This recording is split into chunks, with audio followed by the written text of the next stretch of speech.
तो कैसे हो एनिमे लवर्स। तो स्वागत है आज आपका हमारी न्यू वीडियो में। तो आप थंबनेल देखकर समझ गए होंगे कि ये वीडियो होने वाली है अटैक ऑन टाइटन के सीज़न 2 का रिकैप। उससे पहले अगर आपने हमारे सीज़न 1 का रिकैप नहीं देखा है तो उसे ज़रूर चेकआउट कर लें, इससे आपको समझने में आसानी होगी और परेशान तो आपको होना ही नहीं है। अभी आप देखते रहिए।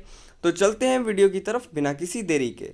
तो ये सीज़न पिछले वाले सीज़न से कई ज़्यादा कॉम्प्लिकेटेड होने वाला है और इसमें हमें बहुत सारे कैरेक्टर्स की बैक स्टोरी बताई जाएगी। इस सीज़न में हमें पता चलेगा कोलोसॉल एंड आर्मर टाइटन कौन है। तो सीज़न 2 ठीक वहीं से शुरू होता है जहाँ पर सीज़न 1 ख़त्म होता है। वो पीस्टर निक से पूछती है कि वॉल में टाइटन क्यों है और मारने की धमकी देती है। वो बोलता है कि मैं मर जाऊंगा लेकिन कुछ रिवील नहीं करूंगा।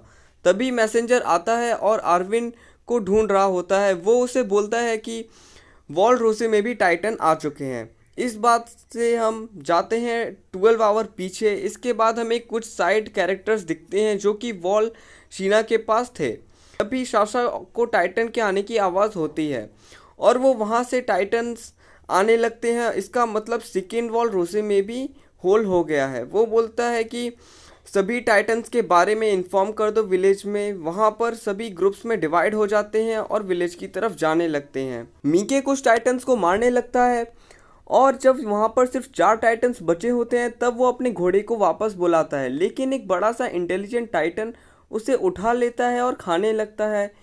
वो एक टाइटन शिफ्टर होता है। इसका नाम होता है बीस्ट टाइटन, जो बात कर रहा होता है और आसपास के टाइटन्स को ऑर्डर दे रहा होता है। वो मीके से उसके थर्ड गियर और वेपन्स के बारे में पूछने लगता है, लेकिन मीके उसे डर के मारे कुछ बोलता नहीं है और कोई जवाब नहीं देता। बीस्ट टाइटन उसका गियर लेता है और बाद बाकी टाइटन्स उसे मार देते हैं। साइड कैरेक्टर्स को समझ में आता है कि उन पे निगरानी रखी जा रही थी। उसमें से कोई एरिन की तरह टाइटन शिफ्टर भी हो सकता है। यहाँ पर हमें शासा का सीन दिखाया जाता है जो कि अपने विलेज पहुँच गई होती है। इधर हमें एक छोटी सी लड़की दिखाई जाती है जो कि अपनी मदर को जिसकी मदर को एक टाइटन खा रहा होता है। फिर वो एक टाइटन पे अटैक कर देती है और उसे मार देती है और लड़की को बचा लेती है। वहाँ पर कुछ दूर पे उसे विलेजर्स और उसके डैड मिलते हैं। फिर हमें कॉनी का सीन दिखाया जाता है जहाँ पर वो अपने विलेज को देख रहा होता है। वो विलेज पूरा डिस्ट्रॉय हो चुका था और वहाँ पर किसी भी बंदे के खून के धब्बे और किसी के बॉडी के पार्ट्स भी नहीं मिलते हैं। और वहाँ पर वो देखता है यहाँ पर अभी एक और टाइटन है जो कि घर के ऊपर पड़ा हुआ है। वो बहुत अजीब टाइटन होता है और जब वो लोग जाने लगते हैं वहाँ से तब वो टाइटन उसे देखकर वेलकम होम बोलता है। वो लोग वॉल रोजे की जांच करने लगते हैं और सामने से उन्हें ग्रुप मिलता है जो उन्हें उस दीवार में बोलते हैं कि वहाँ पर कोई होल नहीं है। फिर वहाँ वो लोग एक पुराने कैसल में रात में रुकने के लिए चले जाते हैं और बात करने लगते हैं कि वो बोलते हैं कि अगर यहाँ पर कोई होल नहीं है किसी वॉल में तो ये टाइटन्स कहाँ से आ रहे हैं। फिर कुछ दिन बाद राइनर को एबिर के बारे में कुछ पता चलता है। फिर वहाँ देखते हैं इसी समय वहाँ टाइटन्स का अटैक हो चुका है और 20 टाइटन के ऑर्डर पर यह अटैक हो रहा था। फिर वहाँ पर एक अजीब बात यह है कि रात का समय होता है और 20 टाइटन एक वॉल के ऊपर चढ़कर बैठा था और इधर स्काउट रेजिमेंट भी वॉल रोजे के लिए निकल पड़े हैं। हाँ जी, समझ जाते हैं कि शायद टाइटन वॉल्स टाइटन की हर्टनिंग पावर से बनी होंगी। अगर एरिन ये करना सीख ले तो वो वॉल मारिया का होल एक बार में सील कर सकता है और वो लोग एरिन के घर जाके बेसमेंट का सीक्रेट जान सकते हैं। एरिन को यहाँ पर उसके बेसमेंट में उसके सारे सवाल के जवाब मिल जाएंगे। इधर पेस्टर निक से काफ़ी पूछताछ के बाद वो कहता है कि वो कुछ रिवील नहीं कर सकता क्योंकि रॉयल ब्लड का कोई वंशज ही वॉल्स की सच्चाई को बता सकता है और उसका नाम है क्रिस्टा, जिसने एरिन के साथ स्काउट्स को ज्वाइन किया होता है और सभी लोग के साथ कैस्टल में फंसी होती है। वो लोग उसे बचाने के लिए जा रहे होते हैं। इधर कैसल को सभी टाइटन्स ने घेर लिया होता है और स्काउट्स उन पर अटैक करने लगते हैं। एक टाइटन कैसल में घुसने की कोशिश कर रहा होता है लेकिन रायन और बार्थोट उसे घुसने नहीं देते। फिर दूसरा टाइटन कॉनी को मारने वाला होता है लेकिन रायन कॉनी को बचा लेता है, लेकिन उसे बचाने के चक्कर में टाइटन उसका हाथ काट लेता है। वो लोग उससे किसी तरह छुटकारा पा लेते हैं लेकिन गेट लॉक करने के बाद क्रिस्टा अपनी स्कर्ट के टुकड़े से उसका हाथ बांध देती है और रायन उसे देखकर शादी करने का मन बना लेता है। कॉनी रायन को थैंक्स बोलता है। फिर बार्थोट बोलता है कि रायन पहले एक वॉरियर हुआ करता था। इधर बाहर सोल्जर्स लड़ रहे होते हैं और वो बोलते हैं कि उन्हें ज़्यादा देर तक वो रोक नहीं पाएंगे और मर जाएंगे। बीस्ट टाइटन और एक और टाइटन का झुंड भेजता है और ये देखकर वो सारे सोल्जर्स को वो मार देता है। क्रिस्टा को एक वादा याद आ जाता है जो उसने ईमिर से किया होता है। ईमिर एक बड़ा सीक्रेट होल्ड किए हुए है जिस दिन वो सीक्रेट अपना रिवील करेगी उसी दिन क्रिस्टा को अपना ओरिजिनल नेम रिवील करना होगा, क्योंकि उनके पास और कोई रास्ता नहीं बचा है। ईमिर अपना हैंड काटती है और एक टाइटन में ट्रांसफॉर्म हो जाती है। ईमिर भी एक टाइटन शिफ्टर होती है। वो टाइटन्स को एक एक करके मारने लगती है। राइनर भी उसे देख के पहचान जाता है। राइनर और बेर्थोल्ट का एक तीसरा दोस्त भी होता है, मार्शल, जिसे कुछ सालों पहले एक टाइटन खा लेता है और ईमिर ही थी जिसने उसे खाया था। फिर ईमिर उन सभी को अपने कंधे पे बैठा लेती है और उन्हें बचा लेती है क्योंकि वो बिल्डिंग गिर चुकी थी। और यहाँ पर हम देखते हैं कि ईमिर को वो सारे टाइटन्स पकड़कर खाने लगते हैं और तभी सारे स्काउट्स वहाँ पर आते हैं और उन सभी को एक एक करके मारने लगते हैं। ईमिर अपना रियल नेम बताती है। उसका नाम होता है हिस्टोरिया रेजिस, जो कि एक रॉयल फैमिली से बिलोंग करती है। अब सभी वॉल पर चढ़ जाते हैं और यहाँ पर हमें हांस भी दिखता है जो कि कंफर्म करता है वॉल पे कोई होल नहीं है। और रायन और बार्थोल्ट एरिन को साइड में ले जाते हैं। रायनर कहता है कि वो और उसका दोस्त मानवता को मिटा देना चाहते थे और लेकिन अब उसकी कोई ज़रूरत नहीं है अगर वो लोग उसके साथ उसके होम टाउन चले। अब हमें पता चलता है कि एरिन को और उसके सारे दोस्तों को पहले से ही शक था इन पर और हांजी को पता चल गया था राइनर और बर्थोल्ट उसी जगह से आए हैं जहां से एनी आई है। उसके बाद हमें पता चलता है वो लोग बस उसे नॉर्मल रहने की एक्टिंग कर रहे थे क्योंकि ये टाइटन्स में ट्रांसफॉर्म ना हो जाए। एक फीमेल टाइटन रायन के पीछे भाग रही होती है लेकिन वो देखते देखते एरिन के पीछे भागने लगती है।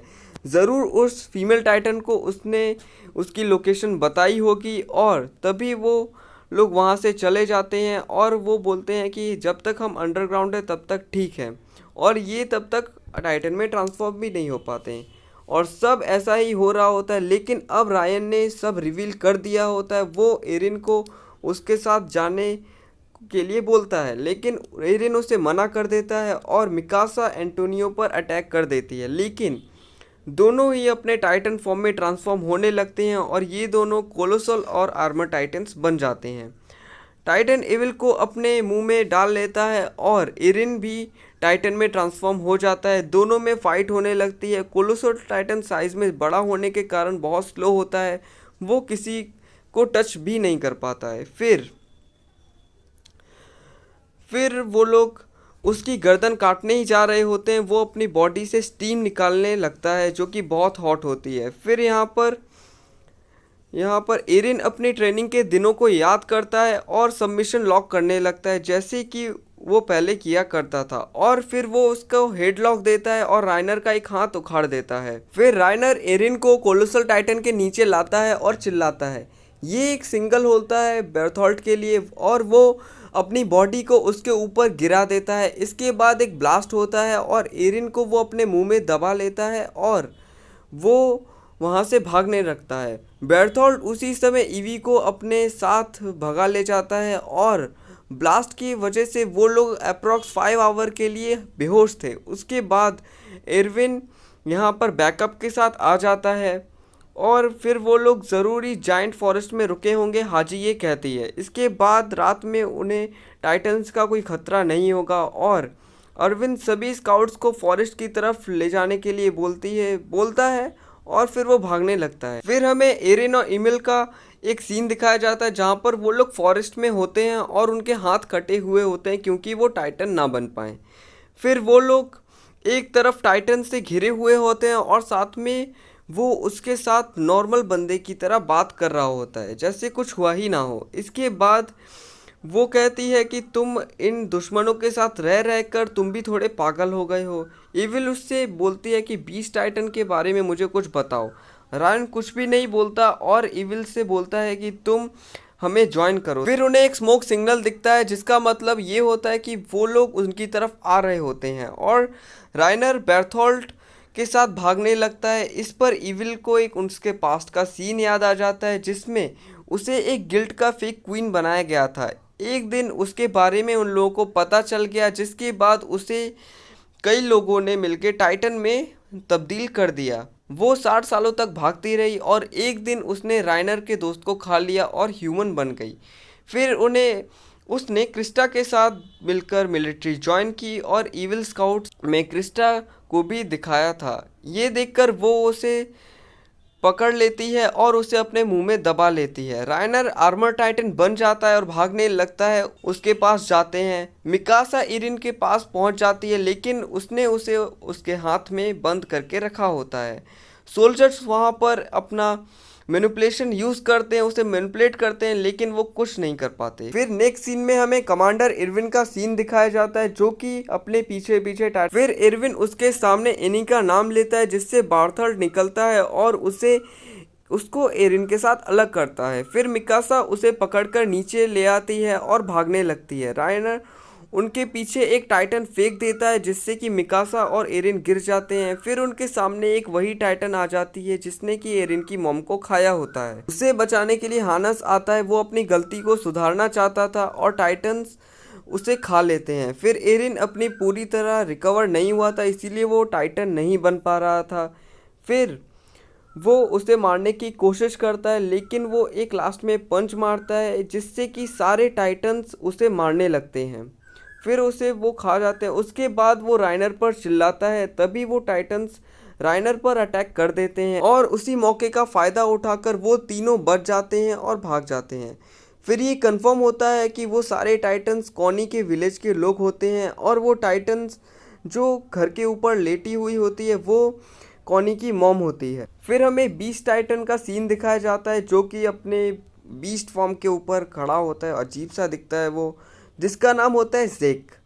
और यहाँ पर सीज़न 2 ख़त्म हो जाता है। काफ़ी बड़ी थी ये वीडियो। आई होप आपको पसंद आई होगी। तो मिलते हैं आपसे नेक्स्ट वीडियो में, तब तक के लिए गुड बाय।